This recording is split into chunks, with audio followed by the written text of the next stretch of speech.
one, and we're like, Yeah. Hello, everyone. This is me, Pradeep Mohan. New Year wishes to you all. So, we are off to a great start with our second episode of Pragyan's Backstage series. We would like to thank our media partners, and they are Film Companion, Cinema Infinite, Indigenous, and the Movie Universe. So, who do we have today as a guest? Let's find out. Hello. I say so.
Yeah, and I hope you guys are super excited to know what happens behind the scenes of these amazing creations. And yeah, we have Mr. Wahid with us, who's a production manager at Atomic Cartoons, who has worked as a production manager and VFX coordinator for popular films like Batman vs Superman, Night at the Museum, Game of Thrones, and also for to be mentioned Oscar-nominated movies like Doctor Strange and Guardians of the Galaxy. Sounds great, right? Yeah, let's welcome him. Hello, sir. Happy New Year to you and your family. We're so glad to have you with us. Hi, Pradeep. Happy New Year to everybody. Thank you so much for having me. Yeah, sir. So, how are you doing, sir? I am doing good, and you keep calling me sir, and I get really nervous because I'm not a teacher, nor I'm a knighted person. But Yeah, fine. Let's make it if, casual. if if that is more comfortable for you, you can. But I would say, Yeah, yeah, sure, you sir. can make it casual. It's all good. So yeah, can you just tell about your journey? Like basically, you are from a film industry background. Yeah. So yeah, how you just switched over to production, like the film industry in particular? So I have a very so I'm from Bangladesh, and Yeah. I you know how in our countries it's you have to be either a doctor or an engineer, otherwise you're not successful. So same Yeah. thing in our case as well. And in my case, I'm the only child. So I always wanted Oh, to. So I was destined to be an engineer because I like to be an engineer. So I went to the best engineering school back home, BUET, Bangladesh Engineering University, Balanced University of Engineering and Technology. And then I was studying mechanical engineering. oh, And around second year, we were doing a festival, like you guys are doing a cultural festival. So there would be songs, dances, and then other performance. And one of our senior brother came up with an idea that why don't we shot a film. So this is oh. back in 2001, 2002. So 18 Okay. years ago, no digital cameras or anything. So we Yeah, shot yeah, a yes. film with a Handycam mini DV cassettes. I don't think you guys know what cassettes are. Yeah, Those. we are not aware, but yeah, it sounds interesting. Like those days were so cool. We can't get those technologies. Like we don't have any technologies at that time. Yeah, yeah. So we shot a film and we named it Love of N number of people, where N is equal to one, two, three. It's a very nerdy title. Yeah. And I wrote the film, and I was one of the actors on it. And when we screened the film, everybody was because nobody has ever done it before in our engineering school's life. Oh, Everybody, it blew a folks' mind, and it was terrible. Like in terms of production wise, the camera work was bad. There was no sound work. So, but people just loved it because it's us, it's the students, and so the reception that I got after that show, the screening, I remember we all went up to the stage and we took a bow, and I was like, oh my God, this is what I want to do with my life. I always had a creative outlet. I was a writer for a local satire magazine, a very popular satire magazine called Unmad. I was assistant editor at that time. Oh, And that's yeah, yes. and I used to do theater on stage. Like I was an actor on stage. So I'm like, okay, maybe this is something that I want to pursue, Yeah, entertainment. looks like you're multi-talented in your. Nah, I'm jack of all trades, master of none, I would say. So then, after my graduation, I had this talk with my parents that, hey, so I want to work as a writer. And you can imagine their thrill. Brown parents, only Yeah. child is leaving engineering field to be a writer. And then I got really fortunate. I got some big breaks. I got to work with local legends like Humayun Ahmed, who is the biggest writers that Bangladesh has ever produced. And I got to work back to back holiday productions with him as an actor. And I got a writing break as well. My own TV series got to be produced on TV. And then my parents were like, okay, that's what he's doing. That's what he's doing. So Oh I yeah. had Finally, they came to a conclusion. Yeah, they're happy with yeah, you. yeah. Well, not happy. They were like, don't ask us. That's what he's doing now. My Yeah, my he father followed is your still own not passion. happy. Yeah. My mom was happy. So then I became head writer for a local advertising company called Grey Worldwide. It's a multinational company. They have Grey Indias as well. I was the head writer. I was writing for TV. I had my own TV shows. But I always wanted to learn filmmaking like properly. And I'm a very traditional kind of guy. So I came to Canada in 2010 in Vancouver. I went to UBC, University of British Columbia.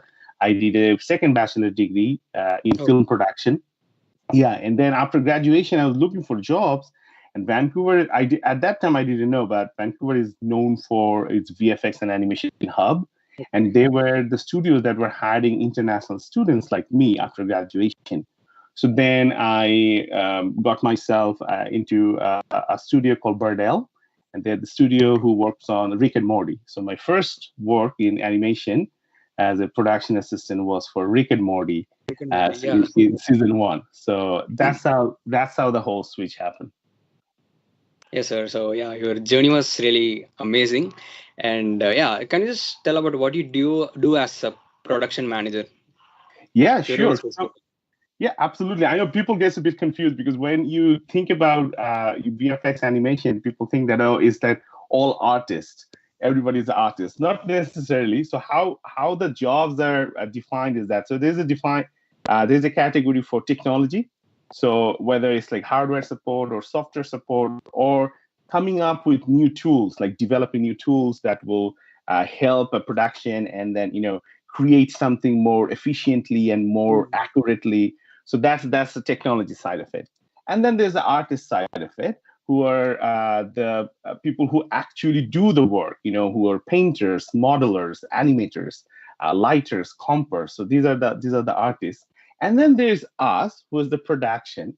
So the goal for the production is to make sure the production team runs smoothly, runs Okay. under budget, and runs within schedule. So we are the keeper. We are the production team, the producer. They bid out a show. So what happens is Okay. that when you get the script, they bid out. Okay, so this is a scene, two characters. These are the work that we are seeing. So it will take, say for example, 10 days to get it done, and it will Okay. cost you, say for example, $100,000. So that's the estimation. All right. Yeah. So that's the budget. And then when the budget is done, producer and production manager, where I come in, they come up with a schedule that, okay, the film goes out that date.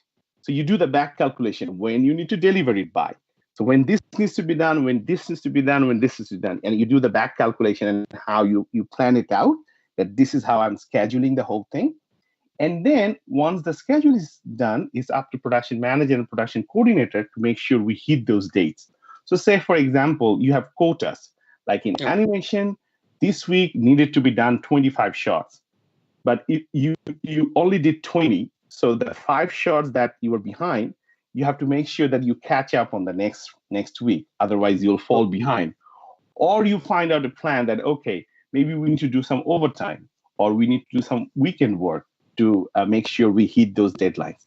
So that's what we do. We are the keeper of the schedule. We make sure that production's goal, and this is, I personally believe, is to make sure the artist's life is hassle free, because the Okay. creative, the artists, they're creating the image, right? If they're worried, if they're bothered, if they don't have the right tools or right environment to do their job, Yeah, it's yeah. going to be very difficult for them to do it. So our responsibility is to make sure that they have everything they need, tools wise. They're happy, they're well fed, they're getting paid, and and at the same time making sure that the production is under budget, under schedule. So that's what we do. Yeah, looks like it's really a hectic job, but yeah, sounds great. Basically, it's look like you'll be controlling everyone, each and everyone, the part of the film. It's more like when you're a production person, you become their friends, you become their boss at time, you become their therapy. You, Yeah, of course. so you put on different hats. You put on different hats. Yeah, so that was really great. And yeah, out of the movies that you've worked previously, which one is your favorite? Oh, I really enjoyed working on Batman versus Superman. So that was my Oh, first big comic book movie, and I'm a comic book nerd, man. I'm a comic book nerd. I oh, love comics, and I love Batman. So I was I don't know if you guys remember, but the first teaser trailer that was shown in Comic Con, it was never released officially online, and somebody leaked it. Somebody took the mobile video and leaked it on YouTube. I okay. even worked on that one. I was Oh, I came on really early stage, and then till the right till the end, and spoiler alert, but I'm pretty sure everybody has seen the film or I've heard about it. And if you haven't seen it, you don't care about it, which is okay. And at the end of the film, where the big reveal with the Superman and Doomsday, so I worked on that team as well. So I worked on it till the beginning, till the end. It was a very interesting project. It was a big, massive project. I got to put on Batman's cape, which is pretty cool. oh, So they actually sent in the actual costumes for us to take pictures, so that we can use the reference, the textures for our digital version. okay. So I had Batman's cape in our office, and I'm like, well, I have to try it on, right? How can you not Yeah, you try? got all that feel as a Batman, of course. Exactly. So I tried on the cape. It was really heavy. So I tried on the cape that Ben Affleck wore in that film. So that I would say was my most favorite, because I spent, when you're working in VFX, it's like we are like foot soldiers, right? We're like, Yeah, get yeah, go. yeah. You put your head down, you do work. You don't really get to really enjoy or really work on something for a long period. Whereas in Batman versus Superman, I was working for like a year and a half on that project. So that was the longest Oh, time I worked on. We had a fantastic team. My producer, David P.I. James, who has become a very good friend of mine and a mentor. I would say that would be my favorite. Yeah. yeah. Okay, okay, sir. And yeah, like VFX, like during the shooting, generally when the actors were like, suppose they'll be generally rotating their hands without the VFX effects, those things, and also how do VFX affect those shooting and all, like the work of the actor? Well, to be honest, because I'm on the post side, I'm never on set. Like you get to go to set when you are like producer or like VFX supervisor. So that's like a couple of steps ahead of me. But in my basic sense, what I can say is that it's always challenging, right? Like you're giving a dialogue to a tennis ball or like somebody with a green Yeah. suit on. So that's why the actors get paid so much, because it's a very tough Yeah, thing to yeah, yeah, do. So on the VFX side, what happens is that it's all about collecting data of what we're going to do. So in terms of data, is like, okay, the reason somebody is in a green suit, so we know that this is where you need to swap, this is where you need to replace. The reason we have green screens, so we know that what goes where. Like, okay, this is where the city environment will be, this is where the sky will be. So that's the so all the data that we can collect. And one of the very important things that low budget films unfortunately misses out is that they don't collect the data of the lightings. So the light setups is really important, because when you have the light setup from the actual physical set and you bring that to the digital scene that you're working on, you're matching that light setup so that the Yeah. scene character that you're putting in, it seems like it belongs there. But if you don't have that data, that's when it sticks out. That's when it looks like, oh, it doesn't belong, and that's why the poorly done CG looks really bad, because they don't gel really well because they don't have those data. For actors, it's always challenging. But nowadays they have people in green suit working on. They have people who are giving the lines so that they can react to that. So that's how they're doing it. But it's always a challenging thing for sure. Yeah. Yes, sir. So thank you for letting us know. Mhm. And generally, when it comes to like production manager and directors and all, so there are three people involved, like the director, production manager, that is you, and the VFX artist, as you mentioned. Like, what will the communication going on between you? Like, who will address what to, like, what Actually, will the communication be like? First, the for director will be telling about the VFX effects to the artist, or you will be no, communicating. so I'll tell you. So the head of VFX creatively would be VFX supervisor. So Yeah. normally the director and VFX supervisor, they work very closely together. If you look at the films like Jack Snyder's have done, or any directors have done, you will see the VFX supervisor remains the same, which means it's a team. It's a creative team. So the first direction, the director has this vision, he or she has this script, and they share with the VFX supervisor. And then the VFX supervisor, then based on his or her personal connections and relations, and based on the complexity of the work and the type of the work, they distribute it to vendors like the companies that I work for. So Yeah. one film is roughly around 1,700 shots to, like, it can go up to 2,000 to 2,500 shots. So you Okay. can't really do one full film in one studio, unless it's like, Star Wars, that just ILM does it, which is a separate thing, or like Avatar, which is Weta does it. It's like their Yeah. own Yeah. baby. That's a very unique case. But in most cases, they break up the entire film into 4 to 5 sections, and they distribute it to different companies. and Okay. and they distribute it like, first chunk this film, this chunk this studio, this chunk this studio. And then each of the studio will have their own VFX supervisors, and Okay. they all present it to the client VFX supervisor, and then the client VFX supervisor present it to director. So in each of these vendors, these VFX supervisors, they will have their own VFX producer, and they Okay. deal with the VFX producer on the client side, and they deal with all the budget and schedule. And I come in just below that VFX producer to make sure that the schedules are all done.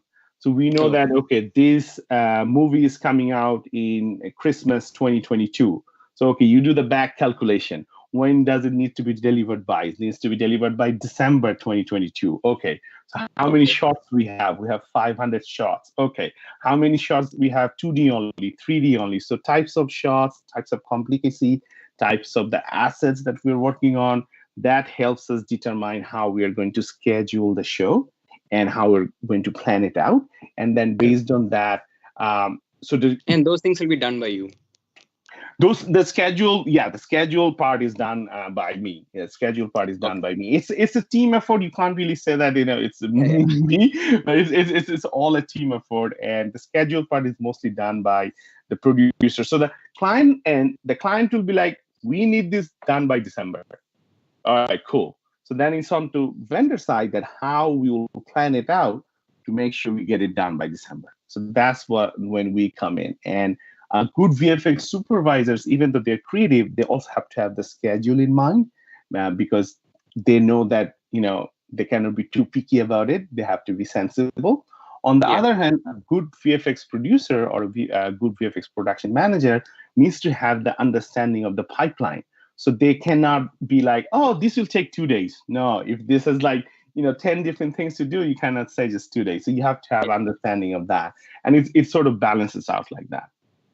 But Okay. the chain of commands is the director goes to client VFX producer, VFX supervisors, and from VFX client VFX to client VFX producer goes to individual production team, Teams. individual vendors, and on those teams there's like VFX supervisors, producers, production manager, department supervisors, leads, and artists. Oh, okay, okay. Thank you for Yeah. letting us know, sir. And No, it's a, like, it's a very confusing thing. Unless you're actually working in the industry, it's tough to understand. Everybody makes a mistake. Like yeah, people that's what still call me an I was not aware. animator. Yeah, I was not aware of the supervisor's role there. I thought Oh it's no, no, directors and the no. production managers. Yeah. The VFX supervisor is somebody that we all actually do. They are the one that gets nominated for Oscars. Oh, Even the producers don't get nominated for Oscars because they're the creative heads. So the creative heads like of the VFX. mediator between the director and the other units. Exactly. So Yeah, and one more thing.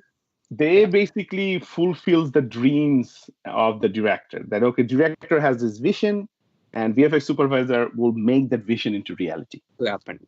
Oh, Yeah. okay, okay, sir. Yeah, and one more thing, like, do you guys come up with the VFX idea just before the shooting or once the shooting is done? No, it's a very interesting thing. Again I didn't know it when I first started. So for storyboard, right? Like we all have a basic idea of storyboard. Like you get the script and you board it Yeah. out. So for big project like this, they actually make a thing called pre-visualization. Previs, in short, they call it, Okay. which is basically a low poly animated version of the entire film. So they make the Okay. whole movie animated version. What it does, it gives you the indication of scope of work. Like, okay, this is when a giant explosion will happen. This is when this character transforms into this. This is when we'll see this shooting going on. This is when we see this reveal, this castle. So the previs is an indication of what works needs to be done. Now, Okay.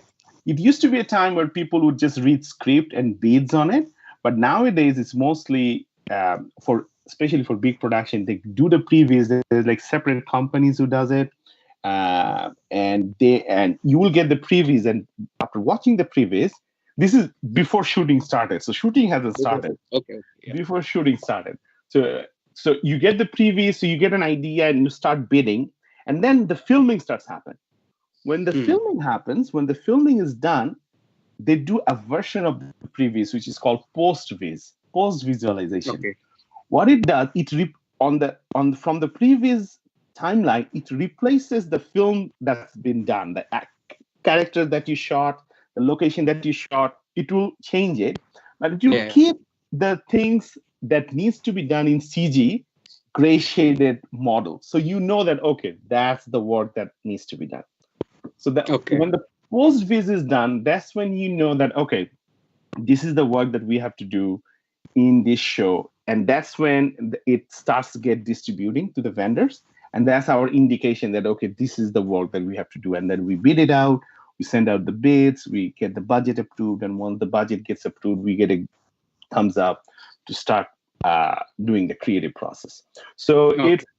it's like on the previous they go like the camera angles, the sets that you're going to be needing, the character that's going to be needing, the effects. You have a very basic idea, so which is more visual than a script, very basic idea. And usually the director and visual VFX supervisor work on the previs, and when the previs is done, VFX supervisor takes with it and run with it to give brief to the vendors that this is how it needs to be done. Okay. Okay. Sorry. And sir, like that was really great. And can Mhm. you just show some before and after photos of your previous work? Yeah, sure. I will show a couple of movies. So Night at the Museum 3, I'll show that one first. That was the Oh, that's first great, sir. that was the first VFX project that I worked on. It was in back in 2013. It was and all these images, they're available online. We're not allowed to share any confidential images, so these are all breakdowns available online. So this is what we got. This is what was shot. Okay, green screen. Yeah, You with can the see the set. plain green Yeah, screen over there. Yeah. yeah. These are called plates. So they call it plates. And when you get the plates, this was the final thing that ended up in the movie. So what work was done? If you go back, you see that the green screen. You see there is some outside city you see, but here we do the extension of the city. We build the entire set. We make sure that this matches this, so it looks like it's part of the same building. And then our effects team did this beautiful figures with like nebulas and stars, and Yeah. this shot is done. Let's say a couple of more. Again, so we created this dome, we created this pathway, and we extended the environment that we see outside, and our effects team did it.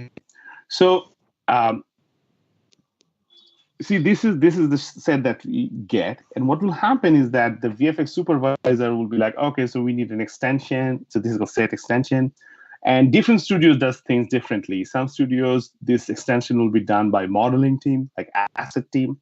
As the studio that this was done at MPC, they had a very good 3D DMP or environment team, and we actually built this set in the 3D DMP team. Our lead was Daniel Canfora, and Okay. so we build this, and all the building that you see outside the window, those are all done in like 2D painting. So those are like matte painting. So those are not actual CG, but this dome that you see, this structure, this is all 3D and then rendered.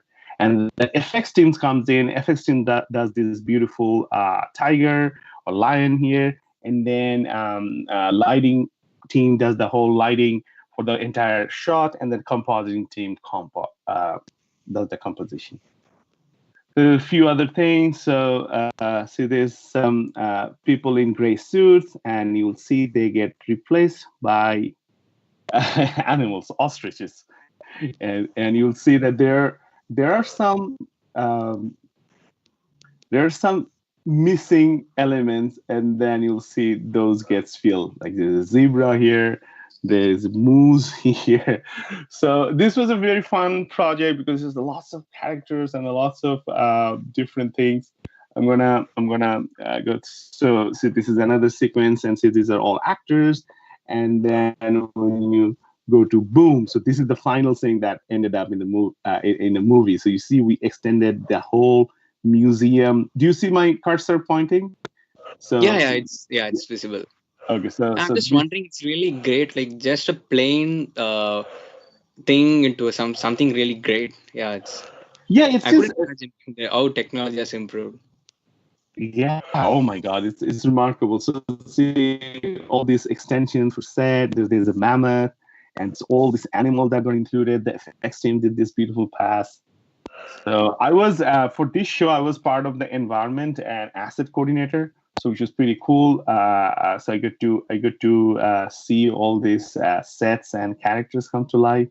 So see this is what was shot, okay, and then boom, this is what ended up in the final movie. Look at all the characters: the rhinos, this is animals, zebras, and deers, and mammoth here the facts, and you'll see there's no skeleton, the Rexy skeleton in the back, and I think that's the Rexy. Yeah, so there's a Yeah, skeleton in the back. I'll show you some more. So this is a shot.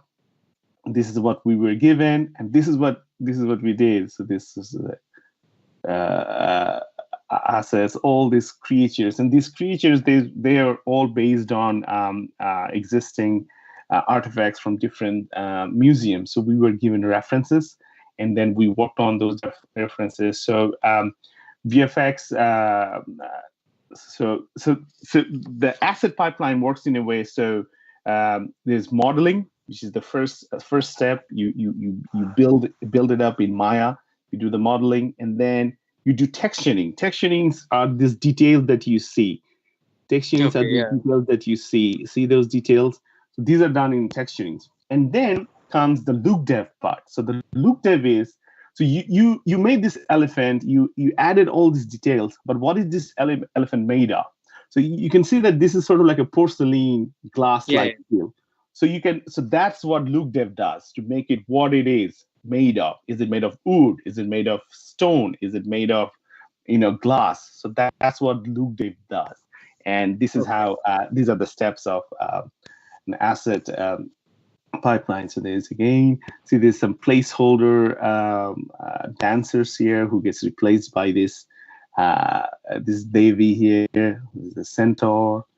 There was a lot of characters for this one bit. There's a lot of characters. So this was the shot. There was nothing, right? There's nothing here. And then boom, we added this this statue and live statue. They all dance, and this is for just one shot, which was crazy. Okay. Yeah.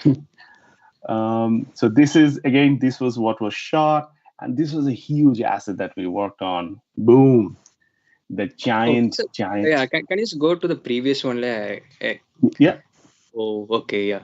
And okay, no, no, this one, the one this which one. is so right now, yeah. So Yeah, this before and that one is after this effect. is before and this is after. Okay. Yeah. So when you are creating an asset that is this big, which is this dinosaur, and look how close it is to the camera. So that's when Yeah. you have to work on it really, I really hard. I remember, I think this took about 30 days to do modeling and texturing, if I'm not mistaken.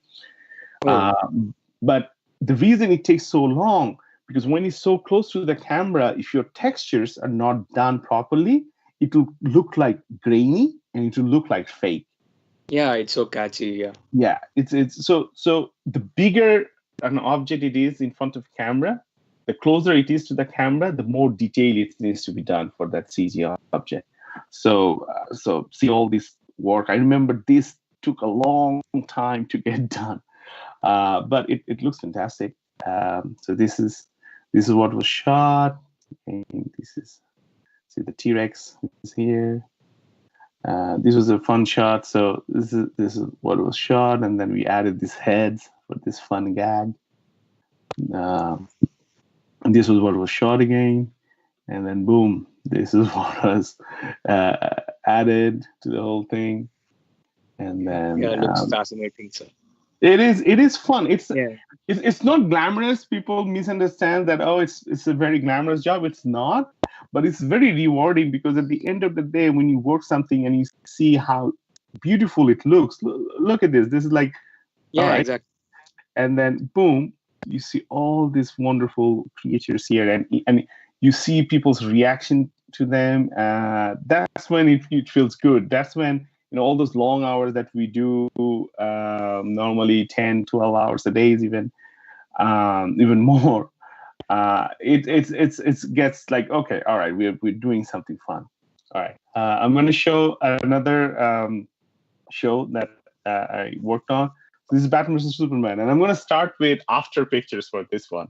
So this is the shot in the movie. All right, this is the shot in the movie. We have seen it. It's great, and then boom, this is what was Oh, given to us. So this is what was given to us. So when you get a shot like this, what you do, so you do a tracking. First, match move tracking. What match move tracking does is that's the department that basically translates the data that we have from the actual plate and gives a 3D locations of every object. So it will give you that, okay, where is this located? Where is this located? Where is all the city that is potentially out there? Where is the sky is potentially out there? And it also translates the camera move that we have from the actual shot. And when we get the camera move, the next department that comes in is the layout department. What layout does, layout positions everything. Layout positions the city, layout positions the skies, and layout positions the beam. And then from that moment on, for this shot, there was no animation done, because there is like a live action character already there. We don't need an animation for this shot. So what we need an environment for this city. So the environment team comes into play. I believe this was a mesh of a 2D, 3D environment. So we had geo, and we projected. So the Gotham City was built images from Detroit, Chicago, and New York, and buildings from there. And we build this custom city. And the matte painters, they did the sky, the beam, and then Yeah, so generally the effects. concept artists come into the play. The concept artist comes into play really early. Concept artist comes into play when these are all in inception stage. So Okay. that is our reference to work on this. So you see that here the rain is not that heavy rain, but if you look at here, it's very heavy rain. So this added rain was Yeah. added by effects, and then everything was rendered in lighting, and compositing team does the compositing, and we have this image. So this is the iconic bat signal. Again, this was what was given. And we know the sky, we know it's going to be overcast, we know it's rain, and we painted this bat signal. I believe this building. So this building is in Detroit. So this is what it was given, and you will see that it was shot in daytime. That's the Okay. fun of VFX. We make daytime, Oh, this is nighttime. short during daytime. Yeah, this is the shot. This is the shot that we got, and then we turned into this. So we added the rain, the lights, and they're fighting and they're punching each other out. So you see the destructions there, and so this is, and I believe this building is in Detroit, if I'm not mistaken. Our environment lead, his name was Sep Sontag, and Sep went to the set and he took the pictures. He went to the tour, he took the pictures, and we used those images into building this wonderful city. Look at this. So this is the Yeah. shot, and this is what we got. This is what you got. Oh, So everything we build ground up. See the depth here. So in environment, there's two way you can do it. You can do it in like full CG, which is like full model. So if you change the camera angle, there's a parallax and it looks real. Or if the camera doesn't move, if it's static, you can make it painting as well, which is just a 2D card. So 2D card is obviously cheaper. It takes less time, but you can't really have the parallax. You can't really have the depth. So you pick and choose what you use, what will make most sense, and what will aesthetically be most pleasant, and what will be under budget. That's how it works. So this is a shot. This is the final shot. See Henry Cavill there, and Superman lying down, and Batman. Ben Affleck is going to crash him through. If you look at the original shot, you'll see this is not Henry Cavill. This is his stunt double. yeah. This is a stunt double, and this is also not Ben Affleck. This is his stunt double. So so Oh, this is when I got to know that there's a thing called digital stuntman. So we actually built this Superman who looks like Henry Cavill, this Batman who looks like Ben Affleck in Batman costume, and we rig them, we animate them, we make them look identical so that we can do this extensive battle sequence. I had no idea when we started that, oh my God, this is the level that people go. So I yeah. had no idea at that time. So you'll see all this green shot. You'll see the rain is not that heavy rain, right? But here it's Yeah. like Yeah. floating down. Those are all done in effects. And we swap these characters in animation. And then the lighting brings in the latest look dev character. So it's another scene, the fighting scene. We worked on these scenes. These were really cool to work on. Look how cool everything looks, And Yeah. then Yeah. Of course. this was the shot. This was the shot. Again, stuntman, Oh, working on, and then we swap it. Another fun thing is you'll see the stuntman is not wearing a cape, not the stunt Superman either. But if when you look at here, there's a cape.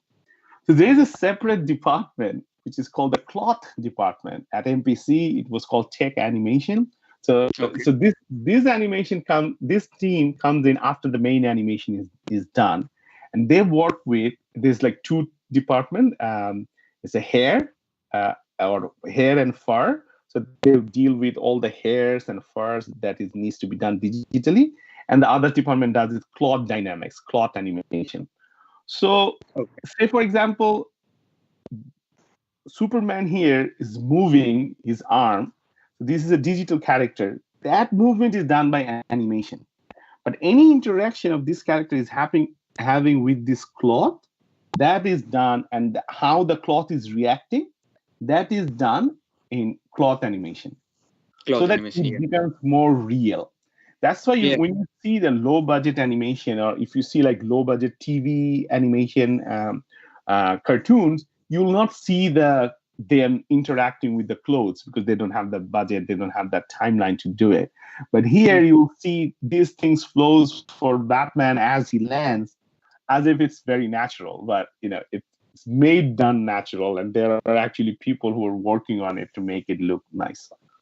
Um, so this is another fighting scene. So this was a big challenge because we got very close in the next shot, and the CG character needed to be look like exactly like Henry Cavill. So we worked a lot on this. So this was the shot that we got. This is I'm not sure who this person is, but you see this is Henry Cavill, though he gets changed when he gets punched at the end of the shot. So Okay. right about when he's getting punched, we swap it to a digital character so that the punch hits. And again, the capes here. Uh, and so this was the shot, and this is when the Batman crashes. So this is Mm, this yeah. this is what filmed. So all this environment in the back, this fire, this ship. So this was a shot done by MPC, but this ship I believe was done by a company called Scanline.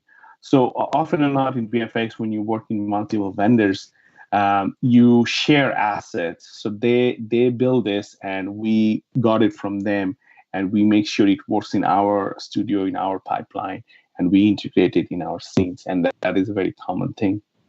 So there's another shot, big moment. Doomsday is coming to Batman, and Batman is flying away, and Batman is escaping basically for his life. So this is what was shot. Only bad Okay, news there. this was shot, and you'll see that Oh. there's a stick there. So this is a Doomsday. I think that's what this is for. Like this is probably where Doomsday will be, and then we take care of this set. Was a huge set to build. A lot of animal elements and a lot of effects. This fires, this embers. It was a massive, massive set. Um, Again, look at this beautiful, iconic shot from the movie, and this is what was shot. So, Oh. yeah. It So looks amazing, so. Yeah. Yeah. yeah, and we did all these layers in the back to create depth. Now, this is the battle scene between Doomsday and Superman, and this is what was shot. So again, no cape, all in Mm.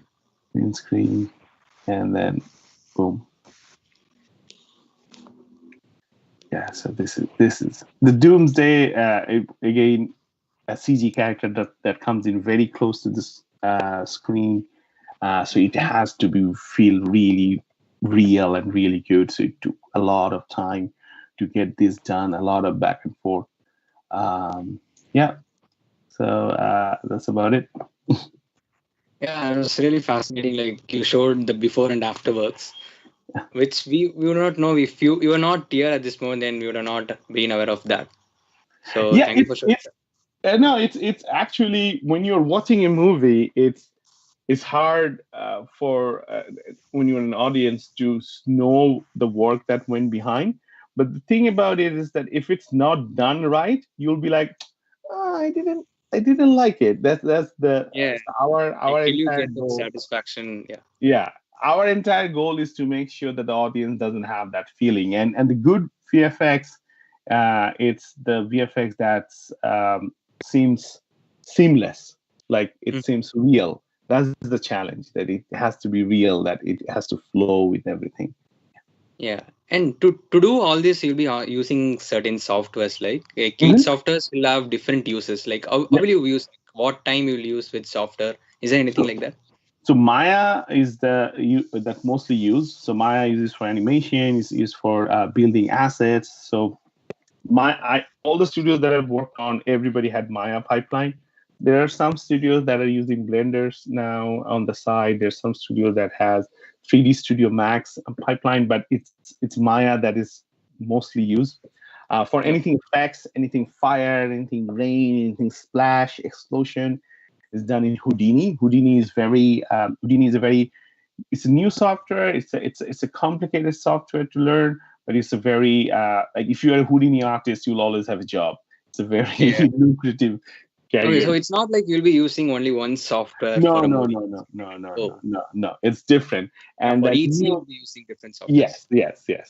And for compositing, mostly used is called Nuke. So Nuke again is a industry standard, and you can do wonders. So if you want to be a compositor, you should learn Nuke. If you want to be an effects artist, Houdini is your go-to effects. Houdini can also do hair simulation, cloth simulation, and if you want to be animation, if you want to do animation, asset building, Maya is your software to go to. Yeah, and there's another question. Yeah. Like those from the Oscar nominated movies and the other one, what do you Mhm. feel that is there any difference, Yeah, especially the VFX part yeah. Well, what from the happened? nominated movies than the other one? So this, my basic understanding is that the Oscar. So how it works is that first there's a 20 film shortlist, then is a 10 film shortlist, and when the 10 film shortlist comes, people do a thing called Bake Off, where all these vendors they present their work Okay. to the Oscar committee, and then people vote on it. So Oh, usually it goes to the film that has the most unique work that has not been seen before.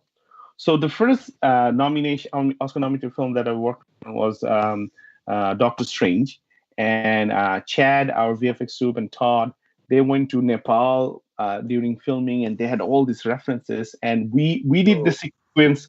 We set up the magic for Doctor Strange. You know those mandala that was popping up on his hand, and then we did the psychedelic movement, that whole transformation, and the whole training sequence at the beginning. So that was the part that we did. So at that time, we had not seen magic in Marvel world. And if you look at that film again, and if you look at the similar films, we have not seen magic like that. So it was unique. It was hmm, unique. So that's why I think, and that's my understanding, it gets nomination because it was unique. At that year, Jungle Book won, and of course, Jungle Book will win because we have not seen anything like that, right? Jungle Book was just one kid running around; everything else was CG, and it yeah. looked so good. So that's the difference. That's the difference. Again, for Guardians of the Galaxy Volume 2, our VFX soup was Nordin Rakal. And if you look at that film, again, that alien environment, we have not seen anything like that. We have Yeah, yeah. not seen anything like that before. So I think that's what makes it makes the judges and makes the committee to nominate the film, and then the film that wins is based on how unique they are and how seamless it is. If it's a VFX, but if it's like right in your face, people tend to get a bit put off by it. But if it's like, oh, seamless, like when you look at like Jungle Book, it's so seamless. So that's when I think that's what tips the scale to from nomination to winning. Oh, that's great. And yeah, I'd like to ask some another question. Like, Yep. how does VFX differs for a completely animated movie and a movie where humans are there, like actors Yeah, act? yeah. So Obviously, there'll be for some difference.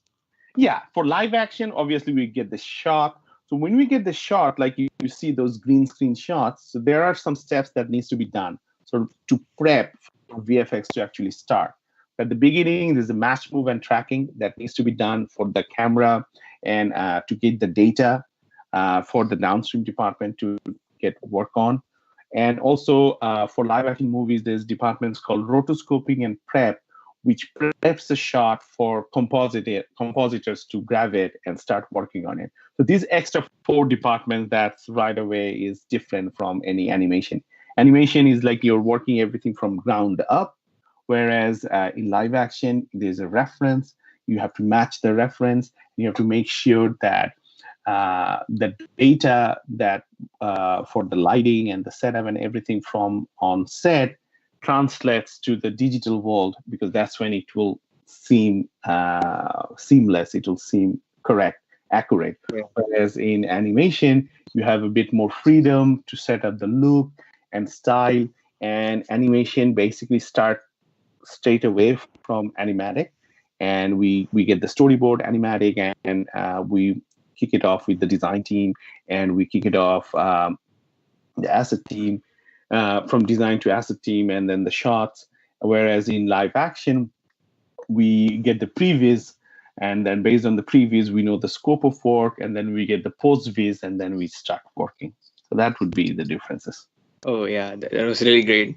And specifically, are there any disadvantage like for by adding visual effects? Are there? I don't think so from our There, side. Like no, there, since we're there is VFX is, you have to take it as a VFX is a very important skill set. It's a very important tool to tell your stories. So nowadays, like you'll see VFX. There is VFX work that you'll be like, what? There was VFX there? I didn't know. But like I worked on a film called 50 Shades of Grey. Normally, yeah, when you watch 50 Shades of yeah, Grey, yeah. there is nothing VFX there. But the glider shot that they did, we did the whole sky, and we did the glider, we did the whole plane, we built it in Okay, CG, because they just shot it in a set. So it what it does, VFX, it gives you more freedom. Yeah, it adds something to the budget. That's the negative part. But what it does, it makes life a lot easier. It gives you more freedom to explore. Like, just think about the last battle scene in Batman vs Superman. If you are to do, you cannot do it in live action. right. There will be no actors like that. They will get injured. It's just not possible. You will not have Yeah, it's not that possible at all. freedom. But when you have VFX, you can really push your boundaries. You can really push the visual imagery that you're imagining, and make something great. So yeah, I don't think there is disadvantage, but for low budget production, when you're working on, you can actually be intelligent and decide what you absolutely need and what you not, and you can budget so that you have like some hero shots where Okay, all your budget go, and anything that is not that hero, you shoot in a way that you don't see a lot of the things. Like, say for example, like you and I are talking, yeah, and we don't have a lot of budget, so I will not be filming it in a wide shot that you will see the whole background, so I'll yeah, film it in a tightly, so that our face is seen, and anything in the back we can do it in a 2D paint, so it'll yeah, cut down the cost. But then during our talk, we want to have a one hero shot, so we save all the budget, all the effort for that hero shot to be done right. So you have to be a bit intelligent. We don't have the budget. yeah. You have to take care of the budget also. Yeah, Yeah, yeah, yeah. and yeah, can you just let us know about your upcoming works which you're So working? I'm working on TV animation now. I've been working on animation for last 3 years, and I'm trying to write a lot. So I'm creating my own shows. So that's why I switched to TV animation, because I hopefully down the road I'll get to create my own show. I wanted to learn that pipeline. So I'm working on a show. I cannot disclose the name or the company. A 2D, it's a 3D show for kids, for 3 to 5 year old kids. It's coming out. It's coming out this year. Once it Okay, comes out, then I can share the information. But that's it's a really super awesome, sir. fun show. It's a super fun show for kids, and I'm having a good time working on it. Yeah, that's really great. And we have some question from the viewers. Can I Okay, just ask? sure, sure. Yeah. So the question is, any extra news from Zack Snyder's Justice League? As a new Justice League image was shared on New Year's Day, and everyone is excited to see what it is coming up. I do not know. I'm also excited to know. I haven't worked Like if on you in have like some little bit of information regarding that, can you let us I know? I do not. I'm also an audience now, because I'm not working in live action. I haven't worked on. I heard that they have done significant reshoot to do the Justice League. So those work are being done somewhere. So I think it'll come out this year, right? In HBO Max. So, or is it out there already? So I'm sorry, I'm not aware what is happening. But I'm Yeah. as a fan, I'm just excited to know what is happening. And yeah, finally we come to the end of the session. So, do you have any advice for the budding artists, like VFX Yeah, artists? yeah, absolutely. So it's a field that we should work on if we are passionate about what we are working on. This is not your typical 9 to 5 jobs. You'll have a lot of long hours, a lot of hard work. But the most rewarding thing is that when you do something and you see it up on the big screen and you see the people reacting to it, that feeling Yeah, the is joy and happiness what we get is can't exactly. match. It's Yeah. exactly. Practice, practice, practice. You have to practice. It's always good to go to schools because the school gives you structure and network, but and the schools will teach you the tools. But the thing is that it's not about learning the tools; it's about how you're utilizing the tool. How Yeah, so the more exactly. you'll practice, the more you'll reach the destination in quicker, faster, more efficiently, more accurately. And it's always a good thing to listen. Listen, because when you are starting, you're an artist or a production person, you need to follow instructions. So if you are listening, for not listening, you're not hitting the mark. So as an artist, it's always good to listen to the leads, supervisors, so that you are making sure you're hitting the mark. Um, you're hitting the vision of the director, and because we all work to director's vision. That's our Yeah. goal. That's our goal. So those would be my advice. It may get stressful at times, but again, do learn to do some work life balance. Take some breaks. See, I have these braces on because without them I cannot can't operate on computers. I have severe carpal tunnel. So Oh, because so those will come. But yeah, if you take regular breaks in between work, if you stand up, walk around, because we're sitting on in our computer working for like hours, so it's good to always take breaks. Those would be the advice. Those would be the advice, and go for it, man. Sky is the limit. Actually, sky. I always say that sky is not the limit because we have proven it. We have been to space. We have been to Mars. So yeah. I think we're only limited by our imagination. So if you can imagine that this is what you want to do, then you should just go for it. That's what I say. Yeah, that's good to hear from you, sir. Like we have so such an experience in this field. So it's good to hear from you. Yeah, Pradeep, you called me sir so many times. I'm feeling like I have to take on a teaching job now. But thank you so much. And yeah, so once again, we thank you for joining us. It was honor to interact with you. We got to know about various things related to VFX. I think even the viewers would have enjoyed too. And to the viewers, we do have many insightful sessions like this. So until then, stay tuned. So do you have something to tell us, sir? Anything to No, tell us? well, thank you so much for reaching out. I was very surprised, and it was a pleasure to talk to you.